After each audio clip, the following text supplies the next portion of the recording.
जब एक तरफ पूरी दुनिया रूस यूक्रेन युद्ध पर बटी हुई है, जब अमेरिका, नाटो और यूरोप रूस को घेरने में लगे हुए हैं, तभी दुनिया को चौंकाते हुए रूस के राष्ट्रपति पुतिन 4 दिसंबर को भारत आने का फैसला करते हैं। ये सिर्फ एक विजिट नहीं है, ये रूस भारत संबंधों के एक और नए अध्याय की शुरुआत है। और सबसे बड़ी बात यह है कि फरवरी 2022 में स्पेशल मिलिट्री ऑपरेशन शुरू होने के बाद में पुतिन की पहली भारत यात्रा है। मतलब दुनिया में भारत की डिप्लोमेटिक पोजीशन क्या है, उसका लेवल अगर समझना है तो विजिट ही काफी है। ये कोई सामान्य विजिट नहीं है। जियोपॉलिटिक्स में इसे एक मेगा इवेंट माना जा रहा है, क्योंकि रूस आज युद्ध में उलझा हुआ है। अमेरिका उस पर लगातार 16 राउंड की सैंक्शन लगा चुका है। चीन रूस का सबसे बड़ा पार्टनर बन चुका है। और इस माहौल में पुतिन का 30 घंटे के लिए भारत आना दुनिया को एक मैसेज देता है कि भारत रूस का सबसे भरोसेमंद, सबसे स्थिर और सबसे महत्वपूर्ण पार्टनर है। भारत की विदेश नीति सिर्फ विकासशील नहीं बल्कि निर्णायक बन चुकी है। और सबसे बड़ा मैसेज, भारत किसी भी ग्लोबल कैंप के अधीन नहीं है। भारत का अपना खुद का कैंप है। 5 दिसंबर पूरी तरह इंडिया रशिया समिट को समर्पित है। ये समिट बेहद अहम है, क्योंकि पिछले 3 साल युद्ध के कारण समिट नहीं हुआ। अब ये स्टार्ट हो रहा है और बहुत बड़े स्तर पर ये स्टार्ट हो रहा है। दोस्तों, भारत रूस डिफेंस रिलेशन ऐतिहासिक तो है ही, लेकिन इस बार के समिट से और बिग डील्स होने की उम्मीदें हैं।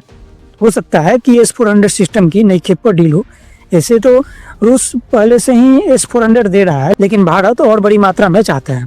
इस समिट में कुछ फाइनल हो सकता है।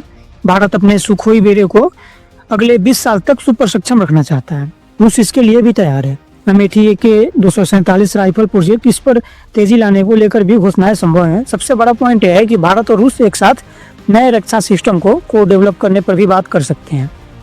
यहाँ चीन का संदर्भ भी महत्वपूर्ण है।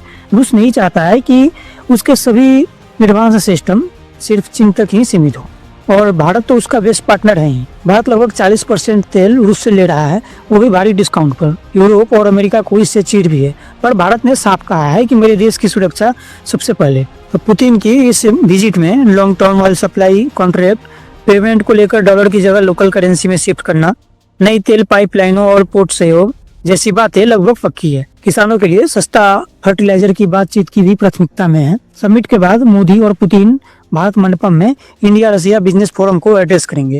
ये बेहद बड़ा कार्यक्रम है, क्योंकि भारत रूस में निवेश बढ़ाना चाहता है। रूस भारत में टेक्नोलॉजी, इंफ्रास्ट्रक्चर और ऊर्जा प्रोजेक्ट्स लाना चाहता है। पुतिन की भारत यात्रा अमेरिका को असहज करेगी, क्योंकि अमेरिका चाहता है कि भारत रूस से दूरी बनाए। लेकिन भारत की फॉरेन पॉलिसी मोदी युग में बिल्कुल साफ है कि हम सबके दोस्त हैं, लेकिन किसी के गुलाम नहीं है। भारत रूस के साथ भी खड़ा है और अमेरिका के साथ भी भागीदारी निभा रहा है। चीन देख रहा है कि रूस भारत के इतना करीब क्यों है। रूस के लिए भारत सिर्फ बायर नहीं है बल्कि ट्रस्टेड पार्टनर है। चीन और रूस की दोस्ती टैक्टिकल है, जबकि भारत रूस की दोस्ती हिस्टोरिकल, इमोशनल और स्ट्रेटेजिक है।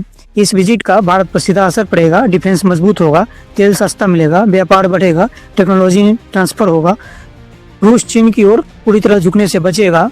भारत की ग्लोबल स्टैंडिंग भी ऊंची होगी, और सबसे महत्वपूर्ण, भारत मध्यस्थता, संतुलन और पीस बिल्डर के रूप में उभरेगा। दोस्तों, दुनिया में बहुत कम ऐसे रिश्ते हैं जहां personal bonding, strategic depth, mutual respect और जियोपॉलिटिकल ट्रस्ट एक साथ हों, और मोदी पुतिन के रिश्ते में ये सब कुछ है।